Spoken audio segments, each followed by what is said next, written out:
മഹാലക്ഷ്മിക്ക് എന്തെങ്കിലും സംഭവിച്ച പിന്നെ നിങ്ങൾ രണ്ടും പെട്ടിയിലാണെന്ന് കരുതിക്കോ. എന്തിനാ മാർക്കോ ഞങ്ങൾ ഇങ്ങനെ സംശയിക്കുന്നത്?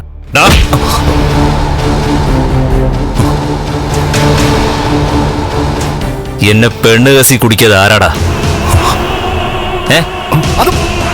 ഞാൻ എന്തെങ്കിലും തെറ്റ് ചെയ്തിട്ടാണോ റിമ എന്ന പെൺകുട്ടി എനിക്കെതിരെ കേസ് ഫയൽ ചെയ്തത്? അതിന്റെ പിന്നിൽ പ്രവർത്തിച്ച ആരാടാ? ആരാണ്?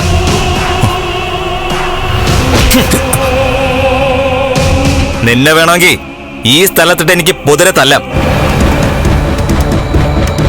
പക്ഷെ ഞാനത് ചെയ്യുന്നില്ല. എന്ന് വെച്ച് നിങ്ങൾ രണ്ടാളും രക്ഷപ്പെട്ടെന്ന് കരുതണ്ട. നിന്റെയൊക്കെ തലവിധി എന്താവൂന്ന് ഞാൻ ഉറപ്പിച്ചിട്ടുണ്ട്. അവളെ കാണാത്തതില് ഞങ്ങൾക്ക് വിഷമമുണ്ട് മാർക്കോ. അന്നുകൊണ്ട തല്ലിന്റെ കേടം തീർന്നിട്ടില്ലല്ലോ. ഓ ഇല്ല. വേദന മാറി കാണില്ലല്ലോ. അതിന്റെ ബാക്കി വേണോ? വേണ്ട.